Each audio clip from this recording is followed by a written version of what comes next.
Greetings friends, it's me, Wayman29. It's cold as heck out here. Taking another walk, getting some exercise, and I'm replying to a user I found on King Heathen's deconversion video. Apologize, I got all the way out here, I forgot your name. But I'll post a link to your profile. And he's talking about literal versus symbolic interpretation and genealogy, which is really interesting. And I like to think that I'm somewhat Christian because I believe I follow the message of Christ. However, do I think he existed? I don't know. Do I think that he died for the sins of the world? I don't know. None of that matters. As long as I love God, he exists, and my neighbor as myself.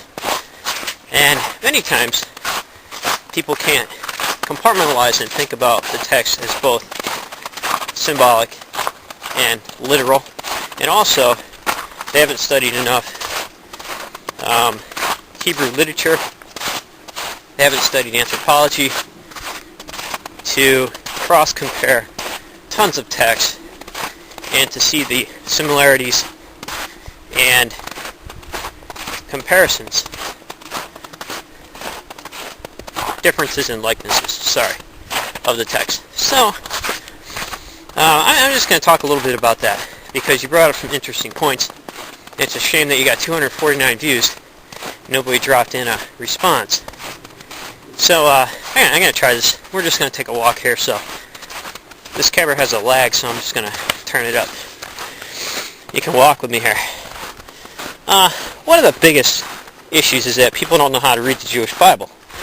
And you figure you got Bible translations out there, like the Revised Standard Version. The old Revised Standard Version only had one Jewish scholar on the translation team, which is a shame. And if you read a lot of the information about these texts and about the biblical texts that are being translated, you'll find that the majority of the translators are Christian scholars, which does a disservice because they load up the Old Testament text with Christology. So, if you want a good text on the Old Testament, go get the Jewish Publication Society Bible, which was done by all Jewish scholars, and it's a pretty good read. There's another good book out. It's called How to Read the Jewish Bible. You can look that up. But as a whole in the ancient Near East, heroes who could be found in genealogies, stories were made up about them. You mentioned Noah. Same thing happened to Gilgamesh. Gilgamesh is found in also the kingly cuneiform of descendants of kings, of the kings of Mesopotamia. What's interesting is a lot of times stories were made up about them, but also the texts are multifunctional, which means sometimes heroic events were attributed to a hero who had absolutely nothing to do with the situation, like the big story of David and Goliath. Goliath is killed twice in the biblical text, once by David and once by somebody else.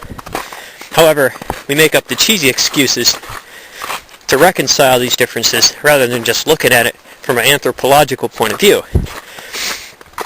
So yes, Orthodox possibly seeing these texts are real, but not the Orthodox even before the Torah was put together. The Torah was put together kind of late. The Torah was not completed until probably the time of King Josiah and his reformations. What's really amazing is that about that time, writers think that Deuteronomy may have been written 9th century BC, roughly, BCE. So, you have that issue. So, of course, Adam is going to be in the genealogy. You want to trace everything back to Adam. If you want to claim that your hero has legitimacy, you'll add a genealogy to him. Even Josephus did this in the Antiquities of the Jews and the Wars of the Jews. A lot of times they made up numbers rounded off numbers, put speeches, large speeches, in the mouths of people that they couldn't have never even been there to hear. Same thing. That's the style of Jewish writing. Also, the literary and historical retrieval was nothing like we got today. So things were exaggerated over time. A lot of times, too, the text is used as Aggadah, which is to explain the law code, and also, while it's doing that, explaining how things came to be, and how things originated that they didn't know about. So, for example, the stories in Genesis 1 and 2 end up explaining a bunch of different things, like why snakes bite people, why people kill snakes, how you're supposed to take responsibility for your wrongdoings, your own wrongdoings, and why women have pains in childbirth, and why people have to work and labor so hard through life and not get everything for free. Whole wide range of different things. So when these stories were told as teaching tools, it also supported the law code, which, if you took it literally, supposedly in the time of Genesis, the law code didn't exist yet. But obviously it did, because you see them following the law codes, which is interesting because people always wonder, well, why didn't Yahweh accept the vegetables of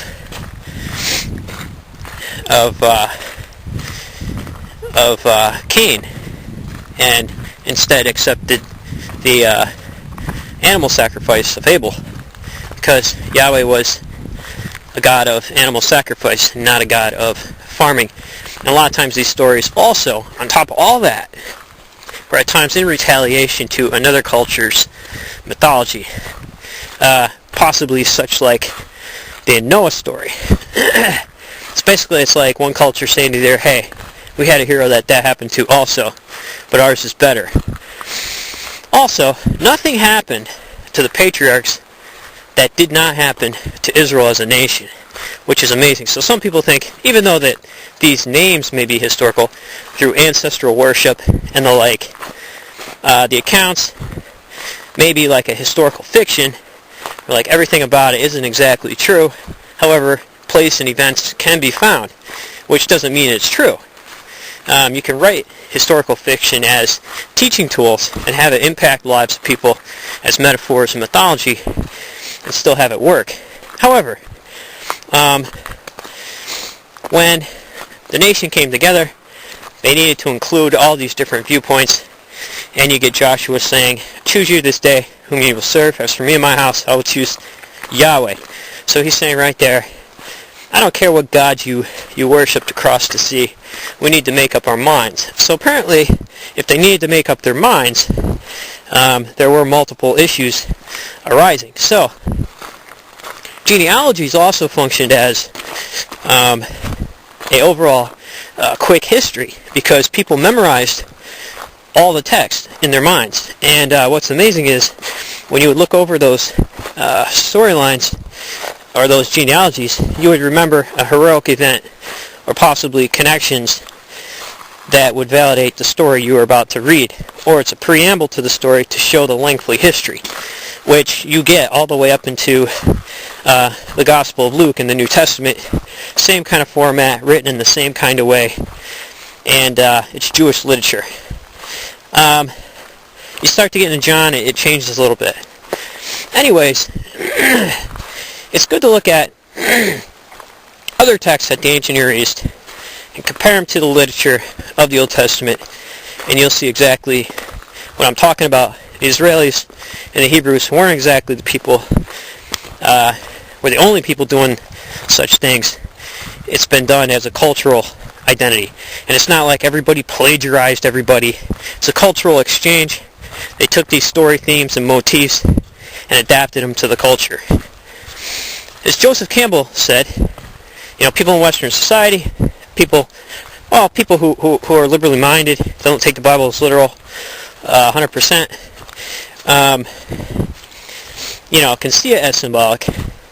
People who believe it 100% out of Orthodox see it as literal, but so what? So what? You can still heap, as long as you don't forget the symbolic, and they don't, because every time they stand up in Sunday school, they're using the metaphor to convert the old stories and teachings and messages into modern times and into their lives, so they can use it, and they load it up. I mean, for example, look at the stuff going on with Revelation and Daniel and all that. I mean, that gets way out of proportion. So you can do whatever you want with them, and people get from them what they can, and what they can't, they wonder about, and they build on them later.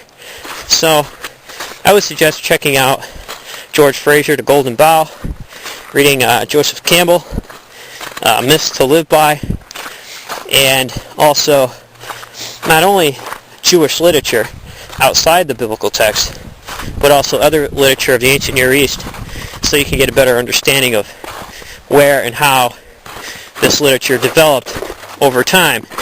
Because there's, even 3 or 4 different stories of Gilgamesh, 3 different versions, with different names. You have Old Babylonian, Middle Babylonian, and the late Babylonian. New. Yeah, it would be new. So anyways, I don't know if I answered any of your questions, but take care, and remember, if everybody's thinking alike, somebody isn't thinking, and remember to read the literature. All of it.